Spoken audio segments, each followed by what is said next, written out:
دشمنی ختم کرنے کے لیے ایران کے ساتھ مذاکرات میں پیش رفت جاری ہے۔ امریکی نائب صدر جے ڈی وینس کہتے ہیں کہ بنیادی سوال یہ ہے کہ امریکی صدر کی ریڈ لائن کو مطمئن کیا جا سکے۔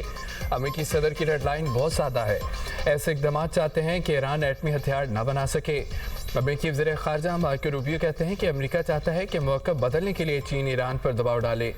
چین ایران کو خلیج میں جاری اقدامات سے پیچھے ہٹنے پر آمادہ کرے۔ چین کے مفاد میں ہے کہ وہ بحران کے حل میں کردار ادا کرے۔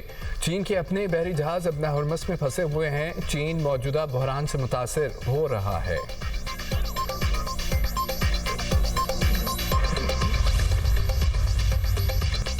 امریکی صدر 2 روزہ دورے پر چین پہنچ گئے۔ صدر ٹرمپ آج چینی منصب شی جن پنگ سے ملاقات کریں گے۔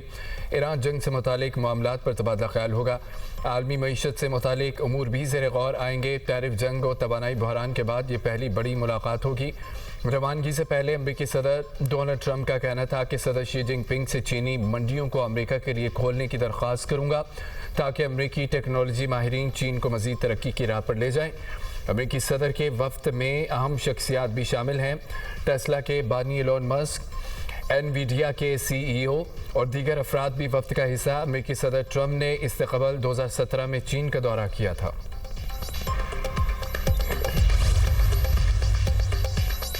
چین کی پاکستان سے ایران اور امریکہ کے درمیان ثالثی کی کوششیں مزید تیز کرنے کی درخواست۔ وزیر خارجہ اسحاق ڈار سے چینی وزیر خارجہ کی ٹیلی فونک گفتگو۔ وانگ جی کا کہنا ہے کہ پاکستان ابنا ہرمز کھولنے سے متعلق مسائل کے حل میں کردار ادا کرے۔ امید ہے پاکستان اعتماد کے ساتھ اپنی کوششیں جاری رکھے گا، خطے میں جلد امن کی بحالی میں کردار ادا کرے گا۔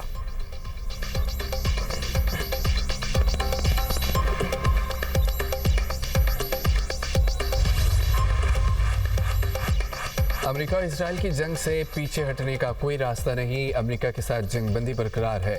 ایرانی افواج کی تیاری مکمل۔ ایرانی فوج کی وارننگ۔ بریگیڈیئر جنرل محمد اکرمینیہ کا کہنا ہے کہ امریکی ہتھیاروں کو ابنا ہرمز سے گزر کر خطے میں فوجی اڈوں تک نہیں پہنچنے دیا جائے گا۔ ابنا ہرمز ایرانی افواج کے اسٹریٹجک کنٹرول میں ہے، دشمن کو کسی ہدف تک پہنچنے نہیں دیا۔ پاسداران انقلاب کا کہنا ہے کہ ضرورت پڑنے پر یہ آبی گزرگاہ امریکی افواج کے لیے قبرستان بنائی جا سکتی ہے۔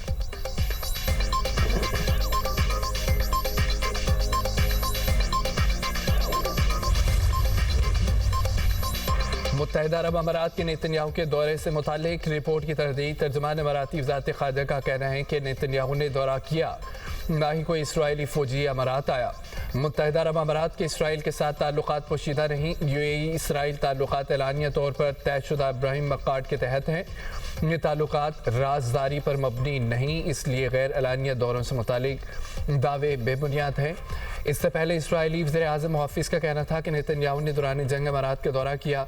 جنگ کے دوران ہی نیتن یاہو اماراتی صدر سے ملے۔ نیتن یاہو آفس کا دورے میں تعلقات میں تاریخی پیش رفت کا بھی دعویٰ۔ اسرائیل کے ساتھ گٹھ جوڑ کرنے والوں سے حساب لیا جائے گا۔ ایرانی وزیر خارجہ عباس عراقچی کہتے ہیں کہ ایران کے عظیم عوام سے دشمنی ایک احمقانہ ہوا ہے اور ایرانی عوام سے دشمنی کے لیے اسرائیل کے ساتھ گٹھ جوڑ ناقابل معافی ہے۔ نیتن یاہو نے جو انکشاف کیا وہ ایرانی سیکیورٹی ادارے بہت پہلے قیادت کو بتا چکے تھے۔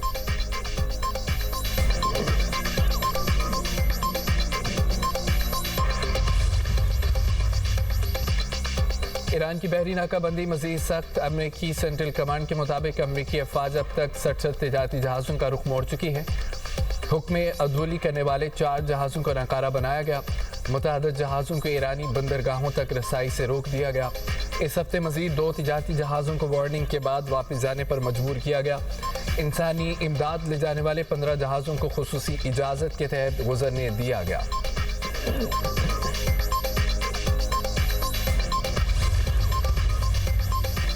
ایران کا معاملہ ایک میزائل بھی فائر کیے بغیر کامیابی سے انجام دے دیا تھا۔ سابق امریکی صدر براک اوباما کہتے ہیں کہ ہم ایران سے 97% افزودہ یورینیم نکلوانے میں کامیاب رہے تھے۔ نہ ہمیں بہت سے لوگوں کو قتل کرنا پڑا، نہ ہی ابنا ہرمز بند کرنا پڑی۔ اب ایران جنگ کے اہداف بھی حاصل نہیں ہوئے۔